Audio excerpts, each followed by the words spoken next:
আসসালামু আলাইকুম। আজকে আপনাদের করে দেখাবো রেস্টুরেন্ট স্টাইলে ক্যাসোনাস সালাদ। এখানে আমি মুরগির মাংস লম্বা লম্বা করে কেটে নিয়েছি আর নিয়েছি কিছু চিংড়ি মাছ।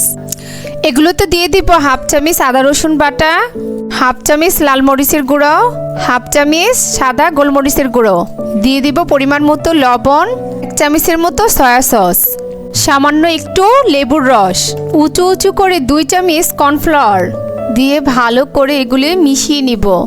একটা প্যানে তেল দিয়ে ক্যাশনাট বাদাম গলিয়ে অল্প আঁচে লাল লাল করে একটু ভেজে নেব। বেশি ভাজা যাবে না, তাহলে কিন্তু বাদামগুলি তিতা লাগতে পারে। এখন মেখে রাখা মুরগির মাংস আর চিংড়ি মাছগুলো ছড়িয়ে ছিটিয়ে হালকা একটু ভেজে নেব। আপনারা একসাথে দিতে যাবেন না, তাহলে কিন্তু জমাট বেঁধে যেতে পারে। মুরগির মাংস আর চিংড়ি মাছগুলো হালকা একটু ভেজে নিয়ে এখানে ঠান্ডা করে আমি দিয়েছি আবারও অর্ধেকটা ডিম, 2 চামচ কর্নফ্লাওয়ার।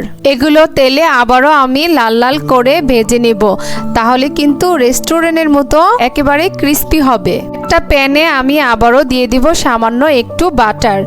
বাটারটা গরম হয়ে গেলে এখানে গাজর দিয়ে হালকা একটু ভেজে নেব। দিয়ে দিব একটা কাঁচামরিচ কুচি, এরপর ক্যাপসিকাম টমেটো দিয়ে আবারও একটু ভালো করে ভেজে নেব।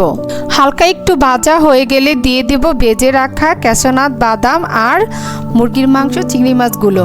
সবগুলো একসাথে ভালো করে মিশিয়ে নেড়েচেড়ে এ পর্যায়ে চুলার আঁচটা বন্ধ করে দিয়ে দিব 2 চামচ টমেটো সস, 1 চামচ সয়া সস, 1 চামচ গোলমরিচের গুঁড়ো, সামান্য একটু লেবুর রস দিয়ে ভালো করে সবগুলো একসাথে নেড়েচেড়ে মিশিয়ে দিব।